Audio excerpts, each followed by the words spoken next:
You'll never convince me that the weekend at Biden's administration wasn't in on this.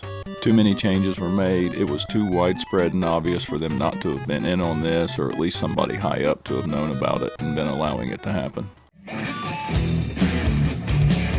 Welcome back. I'll get right into it. So then the natural questions arise. How actively were they participating? Were they just looking the other way? And how high up does this actually go?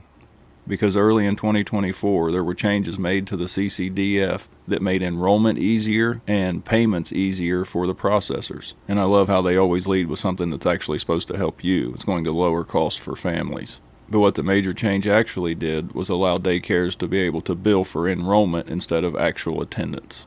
Knowing that there's wide-scale fraud in the child care industry, because for the last 10 years there's been nothing but bust after bust, including in Minnesota, one at the infamous Quality Leering Center featured in Nick Shirley's videos. But that was when it was called Salama Child Care. And yeah, look at this, speaking of, 20 minutes from that location, Salama Child Care Center had its license revoked for repeated violations, 30 in the last count. So all they did was change it from Salama Child Care Center to Salama Child Care LLC and reapply, and look here, they have an active license still to right now. So at the end of the day, no one's ever going to convince me that there aren't people high up that know about this stuff and aren't at least getting some kind of kickback, because this stuff wouldn't be allowed to keep happening over and over if not.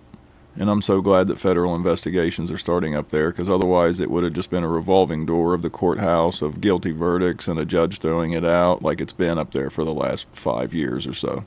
And I'd be willing to bet this same kind of stuff is happening in Columbus, and we're going to find it.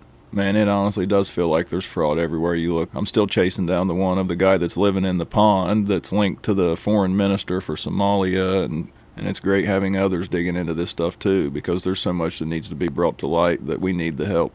Hell, I could even use help with researching this stuff. There's so much of it. So if that's something you'd be interested in, shoot me a message and we can talk about it.